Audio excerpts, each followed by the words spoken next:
Hi friends, அன்றைக்கி வந்து பார்த்தீங்கன்னா அடிக்கிற வெயிலுக்கு கோல்டு பூஸ்ட் பண்ணி ட்ரை பண்ணி பார்த்தா செமையாக இருக்குன்னு சொல்லிட்டு அதுக்கு தேவையான பால் எடுத்துட்டேன். நான் எனக்கு தெரிஞ்ச மெத்தடில் சூப்பராக பண்ணியிருக்கேன். அது லாஸ்ட் எப்படி வந்துச்சு நீங்களே பாருங்கள்.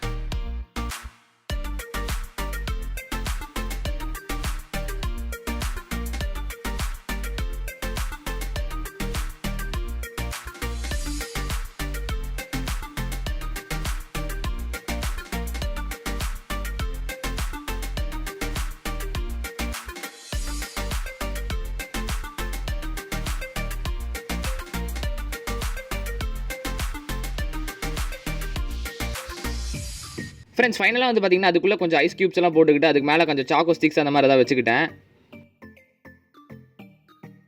ஃப்ரெண்ட்ஸ், ஃபைனலாக இந்த சாக்கோ ஸ்டிக்ஸ் அப்படியே கொஞ்சம் சாப்பிட்டுட்டு அது கூட அந்த பூஸ்ட் அப்படியே சில்லுன்னு குடிச்சோன்னு வந்து பார்த்தீங்கன்னா அப்படியே அல்டிமேட்டாக இருந்துச்சு. நான் கூட அவ்வளோ நல்லா இருக்காதுன்னு நினச்சேன், ஆனால் அதோட சூப்பராகவே இருந்துச்சு. அப்படியே இந்த வீடியோ பிடிச்சதில்லை லைக் பண்ணுங்கள், ஷேர் பண்ணுங்கள், சப்ஸ்கிரைப் பண்ணுங்கள்.